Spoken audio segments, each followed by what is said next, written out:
Ciao, sto registrando da Watamu, che è una città sulla costa del Kenya. Sono in Kenya attualmente da 8 giorni e ho ancora altri 2 giorni davanti a me. Ho lasciato da 4 giorni il convento delle suore e adesso sono completamente da sola in questa città che è, guarda la vista. Non c'è bisogno che dica altro. Sono qui perché sto raccogliendo fondi per costruire una scuola che verrà costruita a fianco al convento in cui sono stata, in un villaggio vicino a Tala, una cittadina a 2 ore da Nairobi circa. Questo non è un racconto a freddo, è ancora tutto molto vicino a me. Sono finita in questo convento un po' a caso in realtà, perché sono venuta in Kenya per raccogliere fondi per questa associazione che mio nonno ha fondato e semplicemente per una questione logistica ho deciso di rimanere nel convento di queste suore, perché l'alternativa sarebbe stata quella di prendermi un hotel, ti lascio immaginare come possa essere un hotel in un villaggio remoto in Kenya.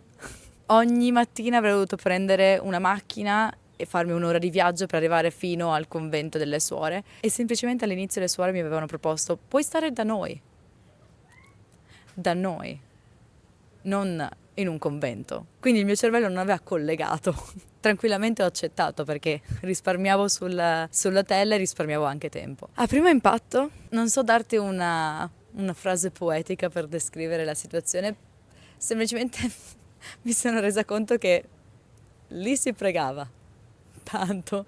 Le suore mi hanno raccontato che ogni giorno si svegliano alle 5 per pregare, poi fanno delle attività in casa, poi alle 6 pregano di nuovo, poi alle 7 c'è la messa ogni giorno. So in prima persona che si svegliavano ogni giorno alle 5 perché la mia stanza era vicino alla cappella e io sentivo loro sempre cantare e pregare ogni mattina alle 5, alle 6 e poi mi svegliavo insieme a loro alle 7 per andare a messa. Non che mi obbligassero, semplicemente mi chiedevano se volessi andare e io ogni volta accettavo. Non sono una persona religiosa, sì potrei credere che ci sia qualcosa là fuori, ma sicuramente non è quello che viene descritto dalla Bibbia e dalla Chiesa. Però mi faceva bene andare ogni mattina alle 7.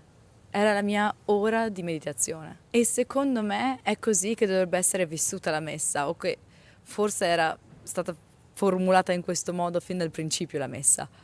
Un'ora di meditazione da solo, senza distrazioni, soltanto con i tuoi pensieri, i tuoi respiri e nessun telefono. Poi sì, ci hanno messo di mezzo anche delle preghiere, varie cose che si possono anche evitare, però quell'ora di meditazione appena sveglia è stata catartica per me in quei 4 giorni, perché la mia micro routine durante quei giorni è diventata sveglia alle 6:50, mettermi su qualsiasi vestito trovassi nella valigia, 3 minuti di camminata verso la chiesa e poi un'ora intera senza telefono, senza distrazioni. E quando parlo di chiesa, non ti immaginare le chiese che abbiamo in Italia, immaginati più un rettangolo fatto di mattoni di argilla, molto spoglia, ma con qualche decorazione che ti ricordano appunto una chiesa. E passavo così un'ora appena sveglia. Ogni tanto ascoltavo, ogni tanto invece mi perdevo nei miei pensieri, ogni tanto criticavo dentro la mia testa la Bibbia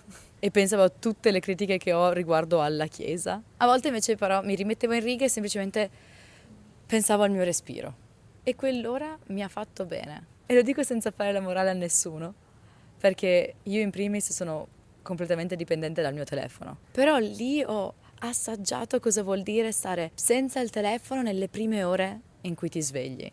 Completamente senza telefono. E mi sono accorta di una tranquillità che già mi manca adesso. La cosa che più mi ha colpito della vita in convento è la semplicità. Le 2 suore superiori e le altre 6 novizie avevano una routine così lineare, così semplice che mi ha spiazzato. Si svegliavano, pregavano, poi badavano all'orto, poi pregavano ancora, poi mangiavano, poi pregavano ancora, poi magari studiavano delle nuove canzoni o imparavano a suonare il pianoforte, pregavano. E poi dopo magari pulivano casa o facevano delle attività con i bambini, pregavano e poi si mangiava tutti quanti insieme. Questa routine ripetuta, semplice ma non vuota. Io avevo delle finestre precise durante le quali potevo lavorare e altre finestre in cui non mi era consentito aprire il computer, non tanto perché non me lo permettessero, ma perché eravamo tutti quanti insieme e potevo condividere cose con altre persone, quindi aprire un computer non ci stava. E mi sono ritrovata anche ad essere molto più attenta a quello che mangiavo. Non perché qualcuno mi controllasse, ma perché l'ambiente ti fa rallentare e quindi ti fa osservare meglio. La parte che più mi fa ridere di quell'esperienza è che tutto gira intorno alla chiesa. E può sembrare ovvio, però io l'ho trovato veramente ridicolo alle volte, senza mancare di rispetto, perché ne ridevo anche con le suore stesse. Ma se si decideva, ok, cantiamo qualcosa, canzone della chiesa. O, ok, balliamo qualcosa, canzone della chiesa. Un pomeriggio 2 ragazzi sono venuti a insegnarmi i balli tipici e dopo un'oretta buona in cui stavamo ballando e la suora stava guardando, applaudendo, cantando, felice, abbiamo chiesto: suora, si unisca a noi, venga a ballare con noi. E lei fa: sì, sì, sì, sì, fammi scegliere a me la canzone, fammi scegliere a me la canzone. Quindi immagina, dopo un'ora di twerk, di movimenti di bacini che ormai avevo perso le anche, la suora arriva e mette sulla sua canzone, ovviamente, una canzone della chiesa. E ci siamo messi a ballare un ballo tipico ma della chiesa. È stato un momento tenero ma anche molto buffo. Mi ha fatto pensare che questo per questa donna è tutto. È tutto ciò che la tiene in piedi. È la sua linea.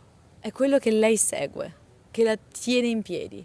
E va bene così, non sto giudicando, è semplicemente un altro mondo. Un'altra cosa è che le novizie non hanno il telefono e sono ragazze di 20 anni, eppure magari hanno semplicemente sentito parlare di YouTube e TikTok, ma non hanno mai guardato determinati video. Mi viene ancora in mente il momento in cui ho dato in mano per un secondo il mio telefono a una delle ragazze e ha passato, ti giuro, ha passato tutto il pomeriggio a scrollare in tutte le mie foto che ho sul telefono.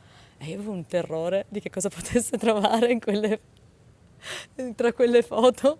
E allora ci siamo fatte la promessa del tipo: se trovi qualcosa, qualsiasi cosa sia, promettimi di non dirlo a Suor Rita. Lei: sì, sì, prometto, prometto. Ed è così che è nato un confronto brutale con me stessa. Io consumo tantissimi contenuti in modo passivo. Scorro ore su TikTok e lascio che semplicemente mi accadano questi video. E produco non tanto quanto vorrei. E lo so che non tutto deve essere utile, ci mancherebbe. Però alcune cose dopo un po' diventano vuote. Per me i reel dopo 20 minuti diventano vuoti. Non c'è più un'utilità in quello che sto facendo. 20 minuti dovrebbero bastarmi per vedere cosa stanno facendo i miei amici, per vedere altri colleghi che cosa stanno portando sulla piattaforma e interagire con la community, rispondere ai messaggi. Ma dopo quei 20 minuti per me diventa un buco nero. E invece ho riscoperto una cosa che è stupida, ma guardare un muro per 20 minuti può essere molto più utile. Stare sul letto e fissare il soffitto non è inutile. Anche semplicemente guardare un film intero, senza distrazioni, non è inutile. È il consumare contenuti in modo passivo che per me diventa inutile. E diventa il momento in cui il mio cervello diventa inutile. Ed è facile parlare di semplicità in un posto dove tutti vivono in maniera semplice. Poi torni a casa e ritrovi la routine di sempre? Probabile. Non voglio venderti l'illusione che adesso sono una persona completamente nuova. No, però ci sono 2 o 3 cose pratiche che voglio portarmi dietro. La prima è la mattina senza telefono. È una cosa che ho già detto in uno dei miei passati video sulla mia dipendenza dal telefono. È una cosa della quale mai prima di questi 4 giorni mi sono veramente resa conto quanto fosse impattante. Impattante è una parola? Di impatto. Sto ancora provando a mantenere questa routine, però diventa complesso. Anche adesso che sono a soli 4 giorni di distanza. Però cerco di arrivare almeno fino alla colazione senza telefono. Sembra una sciocchezza, ma cambia veramente tutto il tono della giornata. La seconda è avere finestre chiare di lavoro e finestre in cui non produco niente. Non niente del tipo non faccio nulla però mi metto un video in sottofondo. No, muro bianco.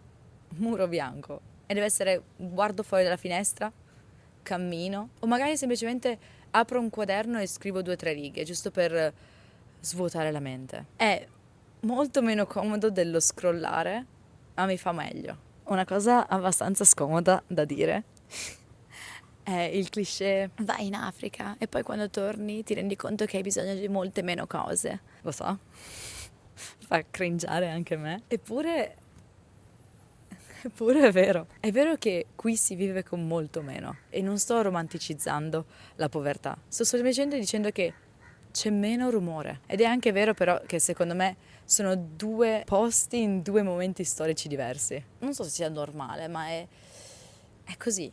Sono due realtà completamente diverse e non penso che uno sia giusto e l'altro sia sbagliato. Penso solo che io, nel mio mondo pieno di stimoli, posso decidere di prendermi un pezzettino di silenzio in più. Non devo stravolgere la mia vita, ma posso semplicemente aggiungere 2 o 3 abitudini che ho imparato stando qui. Un momento specifico che mi è rimasto addosso è stato quando una mattina, ancora con la faccia cartocciata dal sonno, con i capelli sparati, in quel momento avevo ancora i pantaloni nel pigiama perché ho detto, oggi esco con i pantaloni nel pigiama, non avevo voglia di cambiarmi, ero anche in ritardo, stanca, che mi ricordava un po' quella stanchezza di quando andavi a scuola durante le primissime ore di lezione, che avevi un po' la testa che ti crollava, con tutto il silenzio attorno, sentendo soltanto magari le parole del prete che parla dell'omelia, fa l'omelia, non so come si dica, parla di cose di chiesa, e magari qualche persona invece dietro che tossisce ogni tanto, che si muove tra i banchi. Ho pensato, ok, non devo per forza credere per avere questo nella mia vita, non devo scontrarmi con la Bibbia per legittimare un'ora di silenzio nella mia vita, per stare zitta. Posso sedermi, ascoltare, dissentire sulla maggior parte delle cose, però uscirne comunque più centrata. È una cosa nuova per me accettare che due realtà possano convivere allo stesso tempo. Non sono religiosa, ma quello mi ha fatto bene. Però mi chiedo, questa calma può reggere quando le cose si complicano? Quando poi torni alla tua vita di tutti i giorni, ai montaggi dei video, agli edit, le live ogni giorno, a rispondere alle mail. Questa calma può reggere? Secondo me no, da sola no. Quello che regge è la struttura. In convento c'è una struttura, un orario, una preghiera, un pasto, tutto scandito nel tempo che è condiviso con altre persone. Fuori, se non metti tu queste definizioni del tempo, è il telefono a metterle per te. Quindi mi porto a casa l'idea che questa calma non è un sentimento che semplicemente esiste.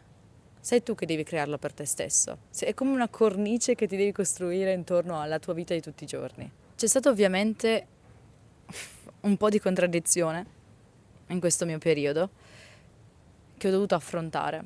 Ovvero io sono qui per raccogliere fondi. Per quanto io voglia distaccarmi dalla tecnologia, dovevo comunque usare il telefono, creare contenuti, postare i link o parlare con i miei editor. Non posso semplicemente dire rinuncio a tutto.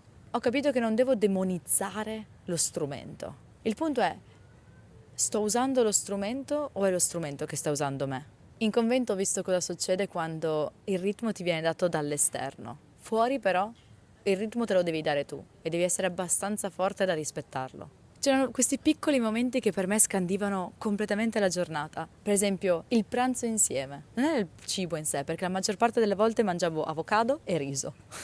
Ma era che si mangiava tutti insieme alla stessa ora, nello stesso posto, senza fretta, raccontandosi le cose che sono successe durante la giornata. Non dovevo pensare, dovrei anche rispondere a quest'altra mail nello stesso tempo.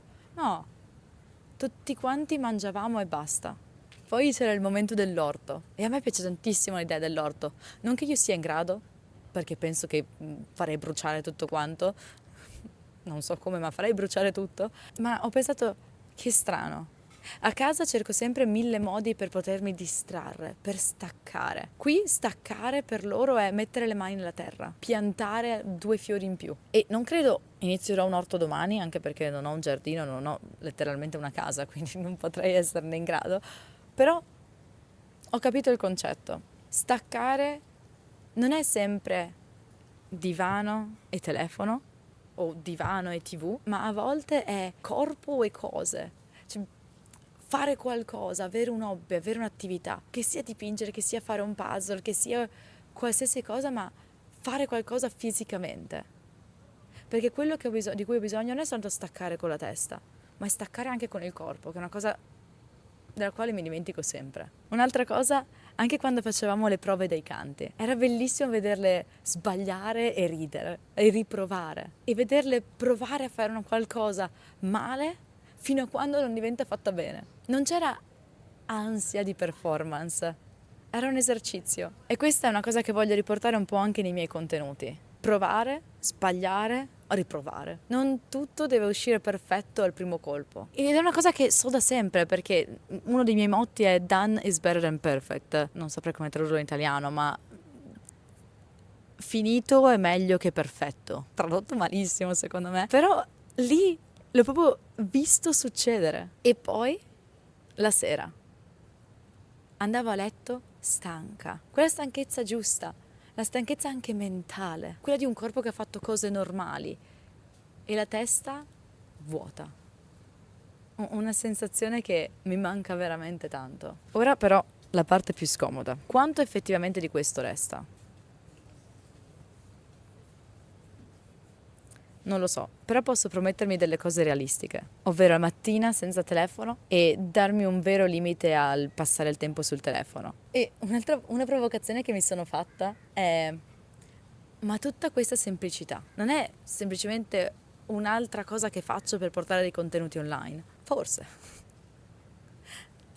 Io lavoro con la mia vita, se ha senso. Però si sente quando una cosa è finta e questa non è finta per me. È stata veramente concreta. È stata alzarmi alle 7 e sedermi su una panchina scomoda per un'ora, respirare e non toccare il telefono. E non è una metafora, cioè è successo veramente. E il fatto che mi manchi vuol dire che per me era vero, che mi ha fatto veramente stare bene, che non era una performance. E ripeto, con questo non voglio dire che loro vivono meglio e noi peggio, o l'opposto. Non mi interessa fare una classifica. Voglio soltanto dire che lì ho visto cosa vuol dire vivere avendo dei blocchi definiti nella tua giornata, quando la tua attenzione non è sempre a disposizione di altre cose, di altre persone. E voglio prendere questa cosa e portarmela con me. E tutto il resto del mio mondo, le stream, il wifi che non va, il telefono rotto, tutto questo rimane, però voglio viverlo un po' diversamente. E forse tra 2 settimane tornerò alla mia routine normale, dove passo troppo tempo al telefono, dove per riuscire a fare qualcosa di utile devo mettermi un video di sottofondo. Ma non voglio buttare via l'intera esperienza semplicemente perché non diventerò una monaca laica. Non mi serve l'assoluto. Mi basta sapere che esiste un altro modo per vivere la giornata, o anche solo per iniziarla. Adesso sono appunto a Watamu e sto ancora raccogliendo soldi per questa scuola che le suore andranno a gestire. E non voglio fare un discorso del tipo: guardate che brava, che sono qua, che raccolgo soldi per loro, che sono più povere. Non è quello il punto. Per me questa esperienza ha messo insieme 2 mondi. Il mio mondo online e un posto fisico dove effettivamente succedono cose. Ho parlato con una suora che parlava con una ragazza che non ha più una famiglia. Ho visto un prete stare male perché una donna ha detto di volersi togliere la vita. Ho capito cosa vuol dire servire, nel vero senso della parola. Essere un punto di riferimento per la comunità. Ancora, non sono religiosa, però ho visto qual è il vero lavoro che hanno da fare. E molto spesso ci dimentichiamo del vero significato che dovrebbe avere la Chiesa, una religione. Essere un punto di riferimento. Chiudo con quello che mi voglio portare a casa, riassumendo. Le mattine senza telefono. 20 minuti di telefono, di rincoglionimento al telefono, finestre di lavoro e di svago ben definite e darmi uno spazio preciso in cui non voglio chiamarla meditazione perché mi mette ansia, ma semplicemente finestre in cui decido di stare semplicemente seduta. E se vi aspettavate una morale, non ce l'ho. Non ti voglio insegnare niente. Io ho passato questi 4 giorni in questo convento quasi per caso e ho imparato che il silenzio non arriva da solo. Te lo devi un po' costruire da te. E guardare un muro bianco può essere molto meglio di guardare 20 video a metà e che si può ridere tantissimo anche semplicemente su canzoni della chiesa. Se tra una settimana mi rivedrai con il telefono in mano, appena sveglia, non sorprenderti, perché succede. Adesso la differenza è che So cosa vuol dire stare senza telefono, so che cosa posso guadagnare, anche se lo faccio 2 volte alla settimana su 7. Se sei curioso su quanto abbiamo raccolto in questo periodo, ti lascio il link qui sotto. E sono grata comunque di essere riuscita a fare questo viaggio anche da sola, perché sicuramente è una cosa che mi mancherebbe se avessi un partner. Fare i viaggi da sola, essere dispersa nel nulla, senza nessuno sul quale appoggiarmi. Però allo stesso tempo mi chiedo, forse sto sbagliando a non avere già un partner a 30 anni. O forse no. Ne ho parlato in questo video. Ciao.